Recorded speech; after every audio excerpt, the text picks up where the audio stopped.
Jendi from simplevloggingtips.com, and I'm here with Amani from AmaniChannel.com and WebVideoChefs.com. He does great videos for a lot of different places, and I asked him to share some editing tips for mom bloggers that want to get a little bit more advanced in editing and making great videos. Well, thanks.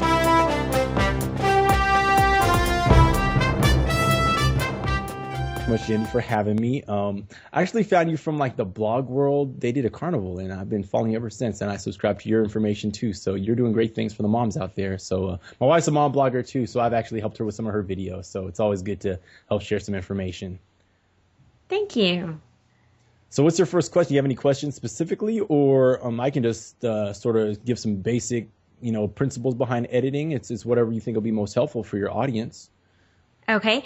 I think go ahead and start with the basic principles, and if I have a question, I'll jot it down and then ask you at the end. Okay. Yeah. So whenever you're shooting video, you should always be shooting video with the edit in mind. That's sort of the first thing that I think anyone who's sort of diving into video production has to think about, because a lot of times you will overshoot and capture almost too much video, and then that will create a situation where you're having to review hours and hours or minutes and minutes of video when you really only need a few moments to really tell a story.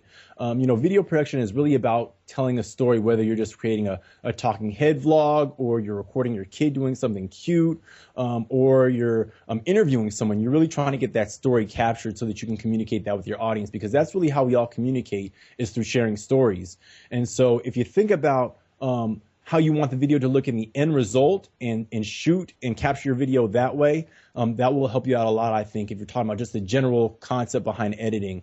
Now, if you want to talk about some of the general principles to shoot the video that you want to edit with, I always suggest that you first of all use a tripod. You said that a lot of the moms out there are starting to figure that out. So use a tripod, shoot wide, medium, and tight shots of all the action. So, a wide shot or a long shot is kind of the establishing shot. A medium shot is the more general shot that you would use to shoot your footage or your scene. And then close-ups can be used as cutaways, or if you have something really intimate that you want to show the audience, something really specific, you can use a close-up for that. And then once you get into editing, you can mix and match those shots to help create your story.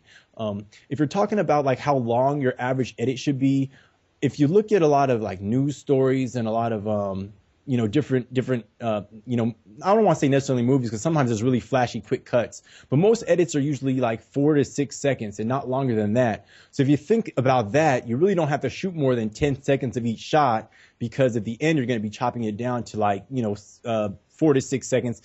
Anything longer than that, your audience is really going to start to get bored with looking at the same shot. So that's just some basic principles to get folks started. I say that, there's stuff that you talk about like cadence, and if you're editing to voiceover, you want to sort of match your visuals with your narration. So definitely want to think about that as well. I worked as a news reporter before I started getting into the independent social media vlogging scene, and we always say, if you can't see it or show it, you can't say it. So if you do want to create like a documentary style video or a citizen journalist kind of news story, you definitely want to have visuals of everything that you're talking about in your video, just to keep it interesting, just to make sure it's relevant, because that way when someone's hearing you talking about something, they will see it also, and that'll reinforce the messaging there. I agree, and that is a lot of good information. Did I put too much in there? You got me started. That's a lot. I could teach like a whole hour class on that. Mm-hmm. One thing I wanted to key in on, because when I first heard someone say you should change your shot or your angle every 7 seconds so you don't bore your audience, I was like, how am I going to do that? Because we're used to turning the camera on and recording a minute or two of us talking or showing something or answering a question and turning it off. Do you have any ideas?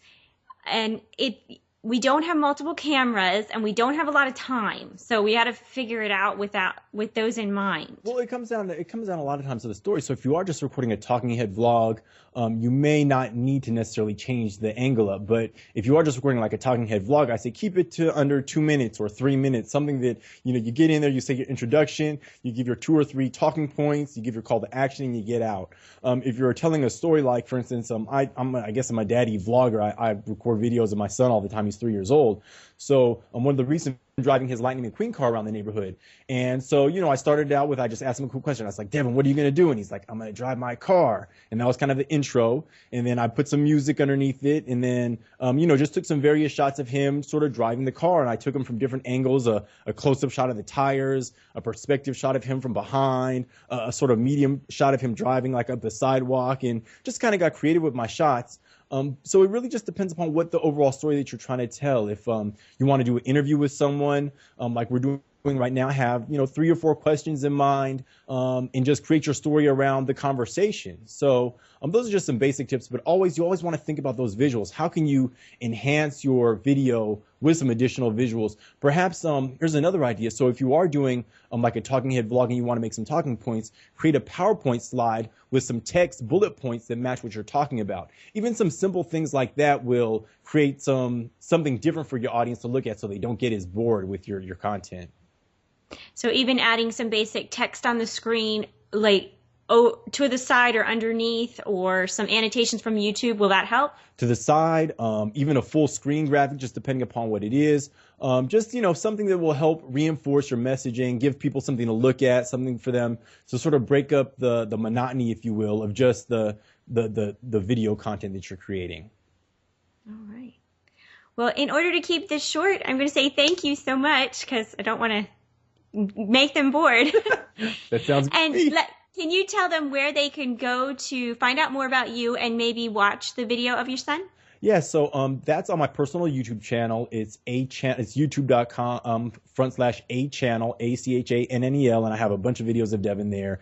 And then if you just want to learn more about some video production tips, my site's similar to yours. It's AmaniChannel.com, and then we have some video production tutorials to help folks with various software from iMovie to Final Cut Pro to Adobe Premiere. It's webvideochefs.com, and I want to thank you for inviting me on your channel. Thanks so much, Cindy, for coming and talking to me. No problem. It's been a lot of great information. I hope it was helpful.